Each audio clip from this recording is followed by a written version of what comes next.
దావీదు ఏడ్చాడు, పశ్చాత్తపడ్డాడు. దావీదునకు దేవుడు శాశ్వతమైన కృప చూపాడు. వాక్యాన్ని ముగిస్తూ నీతో చెప్తున్నాను, దావీదును ప్రేమించిన దేవుడు దావీదు కంటే అమితంగా నిన్ను ప్రేమిస్తున్నాడు. అమ్మా, నీ మీద ఉన్న ప్రేమతోనే 2025 సంవత్సరాల కిందట యేసయ్య పరలోకం వదిలి భూలోకానికి వచ్చాడు. అయ్యా, నువ్వంటే యేసయ్యకి ప్రేమ. అందుకే 1992 సంవత్సరాల కిందట సిలువలో నీ కొడుకు నలగొట్టబడ్డాడు. చేతుల్లో కాళ్ళల్లో మేకులు నాకితే, ప్రక్కలో బల్లెపు పోటు పొడిస్తే, కొరడాలతో శరీరం అంతా నల్లగొడితే, ముళ్ళ కిరీటము తలకు గుచ్చిన మౌనం అయిపోయాడు. ఎందుకో తెలుసా?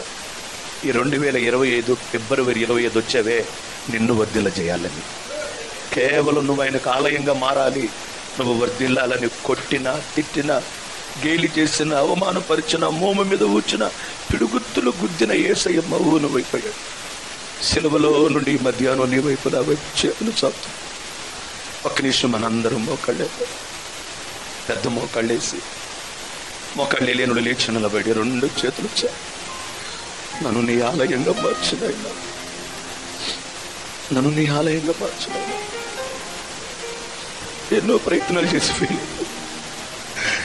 నీకంటే లక్ష్యమని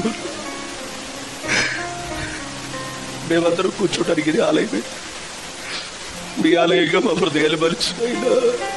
అమ్మా, అయ్యా, నేను వర్ధిల్ల చేయాలని యేసయ్య సిలువలో బలి అయిపోయాడు. చేతులు చాపైన వైపు చాప. దిక్కులు చూసే సమయం కాదు, అటు ఇటు తిరిగే సమయం కాదు. చాపని చేతులు చాప.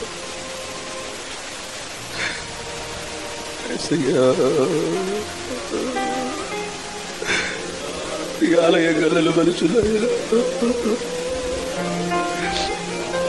నీ ఆలయ గల్లలు మలుచు, నీ ఆలయ గల్లలు మలుచు.